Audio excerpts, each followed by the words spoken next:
Assalamualaikum warahmatullahi wabarakatuh. Kami dari kelompok 1 akan mempresentasikan hasil diskusi kelompok kami mengenai perubahan wujud zat. Kelompok kami terdiri dari saya sendiri Esa Melia Nuriski, ada Ilham Nandawi Guna, Nabila Auliana Febrianti, Tanti Melinda Sabrina, Sriwijayanti, Puput Rukmana. Jadi perubahan zat itu dibagi menjadi dua, ada wujud zat dan perubahan fase wujud zat.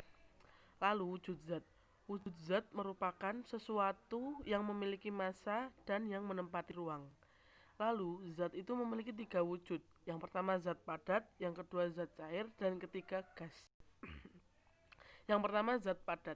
Ciri-cirinya itu bentuknya tetap, volumenya tetap, massanya juga tetap.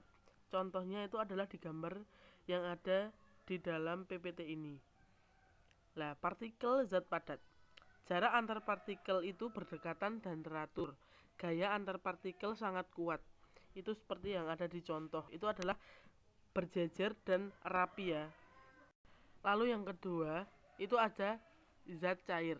Ciri-cirinya yaitu bentuknya berubah sesuai tempatnya, volume dan masanya itu tetap. Jadi contohnya itu adalah air dalam gelas.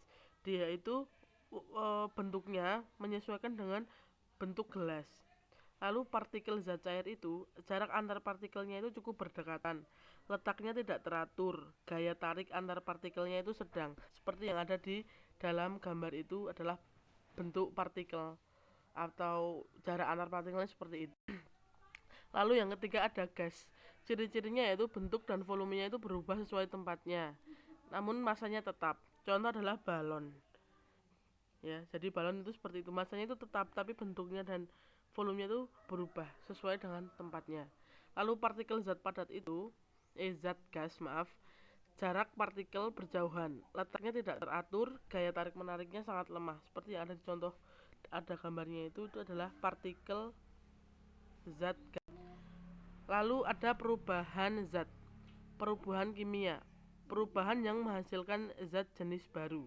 Ciri-ciri perubahan kimia itu yang pertama menghasilkan zat baru, yang kedua tidak dapat kembali ke wujud asal. Contohnya proses pembakaran.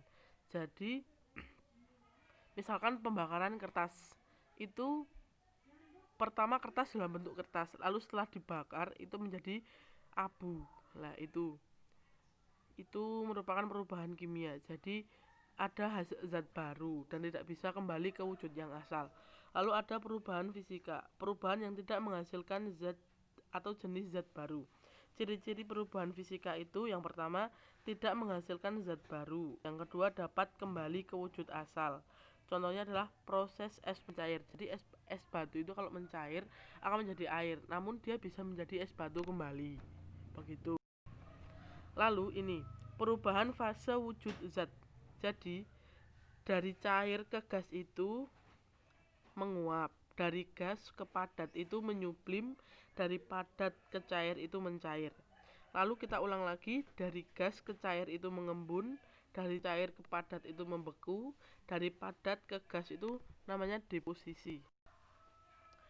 Lalu ada persamaan untuk menghitung suhu akhir campuran diperoleh melalui persamaan banyak kalor sama dengan banyak kalor yang diterima. Jadi Q lepas itu sama dengan Q yang diterima. Jadi rumusnya adalah Q sama dengan MC delta T. Q itu kalor dengan satuan joule, M itu massa benda dengan satuan kilogram, C itu kalor jenis benda dengan satuan joule per kilogram derajat Celcius.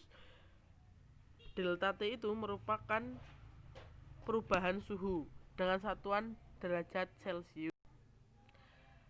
Thank you. Jadi mungkin cukup sekian yang dapat kami presentasikan atau yang dapat kami sampaikan. Apabila ada pertanyaan atau hal-hal yang ingin ditanyakan, silakan ditanya, bisa di kolom YouTube komentar atau bisa nanti kita bahas di diskusi. Begitu.